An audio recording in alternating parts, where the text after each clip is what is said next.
دچم قامیشلو ج استودیو ما محمد اسماعیل سکرتری پولیت بیرویا پدکسه پارتیا دموکرات کردستان سوری لگل منه که محمد خیراتی افدمک بو دانستاندن کردی امی بحث دانستاندن کردی بکش بر کرد الجمع بیجن به چهار چوان لیدنیرن لبندنا شاندک امریکی انجی بر پرسین امریکی و گریان روجاوی کردستانه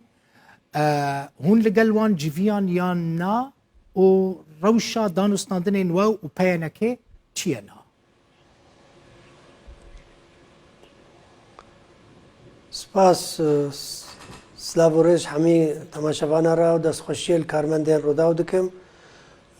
راست دوه جوات عمل گل نونرین تایبتی ولایت گرتو امریکا لروجالات سوریا لوید اسف بالیوز نه هاتی تیما پیرا جوات انجمن اجتماعی کردی بسرکاتی انجمن اجتماعی کردی و عالیه امریکی من دوه لحاف رونشتن علی خلاقه و پیناسین بو وکونا پیناسین ما هفدو ناس کرو دانستاندن سروی اساسی عادی وی استراتژیا خویش بو دانستاندن دا خویا کرن و بچه شوازی دست پی بکه او دانستاندن بری چه بوی و جواب پیدا دست پی بکه نه او چون تشتی گم لهفر کفتی بون او من بردوامیا و دیالوگا گو بری نها او یعنی برپرسه بریوی کری او گاف دمینن جو پیوا امی بردوام بن دوا دانستاندنا دا گم کاربن دا خویا کریجی ولایت گرتو امریکا یعنی گارانتی داره و چاودنیره الجر چاودریاوی گویا کاری هچه به نه عالیه کش بو هر دو عالیه یعنی نه عالیه کش و دانستاندنه لیوی آریکار بهش بو خاطر بگه نزیکی یعنی نزیکایت ناو بیرو بوچوند نابین هر دو عالیه دا چکه هیویا ما او مسئله حدثه بردوام به امی وکو انجمن اجتماعی کردی مدا خویا کرن جرا قام جدينا وام بردواميا في ديالوكيرانا وام حس كان مفا مصلح برجوانديه ملاطماتي ذا هي وبرجوانديه خلك دفري حميه وندجي تاليه هجر هرمي بن يان اليه دولتي بن يان بيكاتي دفري بن بو برجوانديه حميه اليانا جو ارامي كي في دفري دشي وركفتنا ككردي بحاله جرا پیش که محمد جرا لپیش یادان استاندن کنگی دست پیدا کرد نوبره و آلیدنده اشتا روجك ديار نينا يعني ديار نكريا لي او هر ام ديتن و اليه ديجي ديتنا و او جا استراتيجيه خال سروي اساسي تشيكي بده خويا كرنا حتى نها روجك ديار نينا لي نزيك و بردواميا و دس بيب ماشا خالن كهون بلكي نزيك عطله كريسماس و اوالي كريسماس امريكي يعني اوروبيت كريسماس بوان قالكي جرينجا يعني تكارن بيجم ما سال 2021 كان نا و بری وی می دست به بکن دانستاندن لی هنکی بردوابیا و بلکه او مسئله تعطیل و کریسمس او هگر عالیه گارانتی دار نه آماده به گفتگو و هنکی به پاش خستن تشتكيدن خالن كو هونو امريكيان و بيانكي د جرب بدل سرقو تو بيش بكن ويتش بالكاك محمد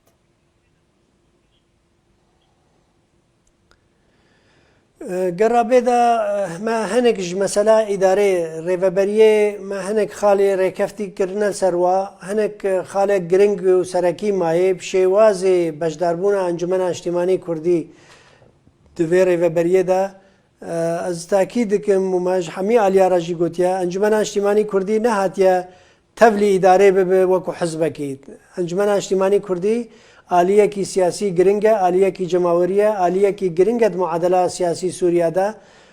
هاتنا شراکت که حقیقی هبد و شراکت که راستقینه باوریش هر دو آلیه چه بگو شراکت کی سروی اساسی بجداربون انجمن اجتماعی کردی دا مدزگه و رکفتنا و داره هدا يعني هون او خالکه هذه مساله میزانیت جی او جی خالکات بجن بلکه دو خاله هنکی گرینگ مانه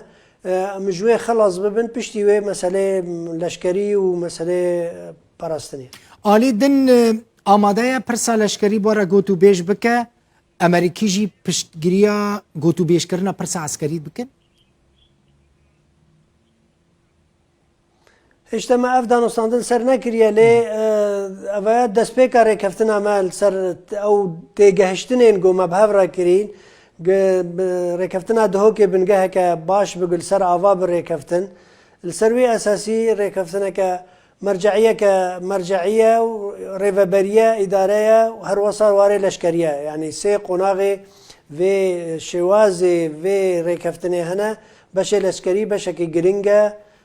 vê rêkeftin ser wî esasî çêne be hemî bi yek salekî eger tîfaq ser hemî xala çêne be rêkeftin çêne be. تشتكي دن كاك محمد تشتين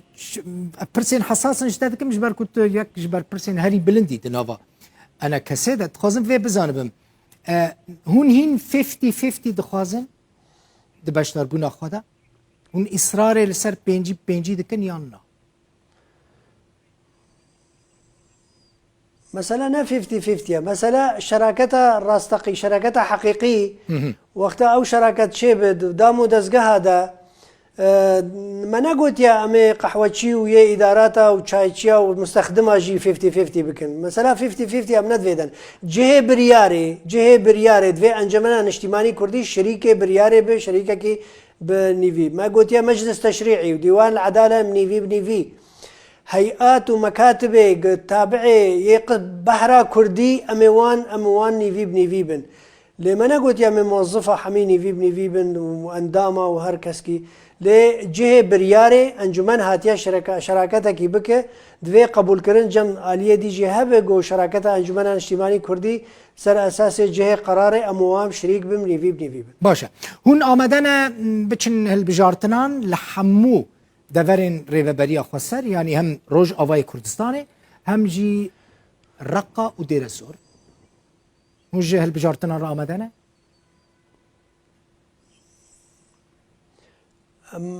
اما ريكفتنا ما كردية ما تشو علاقات بمسألة رقة ودير الزور نينا وامنا بند صلاة السر خلق كيديق وام ملاطي خو بيشينن بيش رجع تاريخها ملاطي خو تعدايا كي بقيني وزحمتي كي قلنا بين خو وابيك هاتي دي دا مشكلة واريشات درست بكن مسألة كردي مناطق كردي دا ام آمادنا بهفرا وكما ريكفتن جي كريا اف لفگرا كردي مسألة كردي دا مناطق كردي داي لفگرا كجبو ملاطي كردا جبو قضية كردية جبو حق ملاطي كردا دفرين كردي امي تيدا هالبجارتنا بشتي صالة كي جري كفتني امي دس بهالبجارتنا بكن بهفرا ما بريارك سرفي اساسي داي لمسألة رقا ودير الزور ما علاقة بينينا خلقي وي دفري او ادارة خو بكن باشه اگر آلی دن اصرار کرد ده هالبجارتنان دا هر دو پاريزگاه دن ين سوري جي بشتار ببن يعني رقا ودير الزور وي هالوسطة وچبه ام جوي درباز بينا ما ريكفتن كريا ما ريكفتن كريا جو ليفغرا كردي مناطق كردي داي وتشتي جو على قدار بملات كردرا سيرفي كي افري كفتناها قام بهفرا بشتي صالكي هرن هالبجارتنا دفري كردي دا باشه پشتی ساله که جری کفتنا و یعنی جی مذکرنه و هالبجارتن دست پی بکن تکارم بزانبم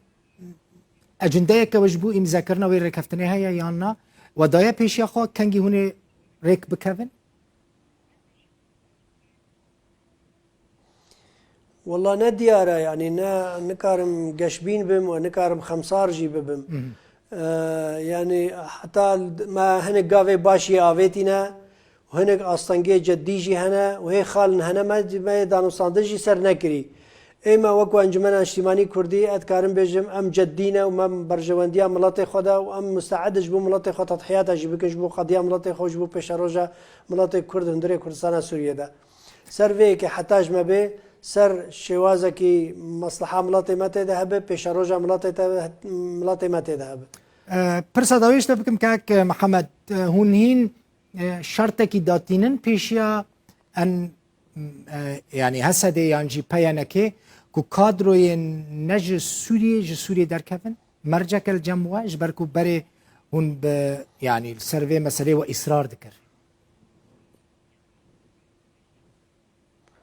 بله افخارکی گرینگه و یا هگر خلکی دی به بجداریه ایدار ریوبریه دا بکه و لشکریه دا بکه و دامو دزگاه و مسئله مالی دا بکه ریکفتن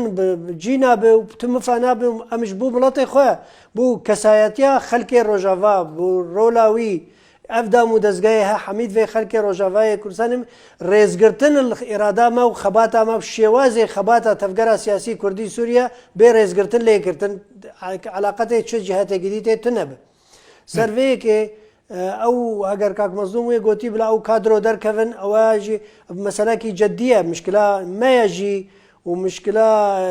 قەسەدەی بخۆیە یا دەولەتی دۆرۆبەرە یا پێک هاتێن دەڤەرێدا هەمی vê gazindê vê kazana hat dikin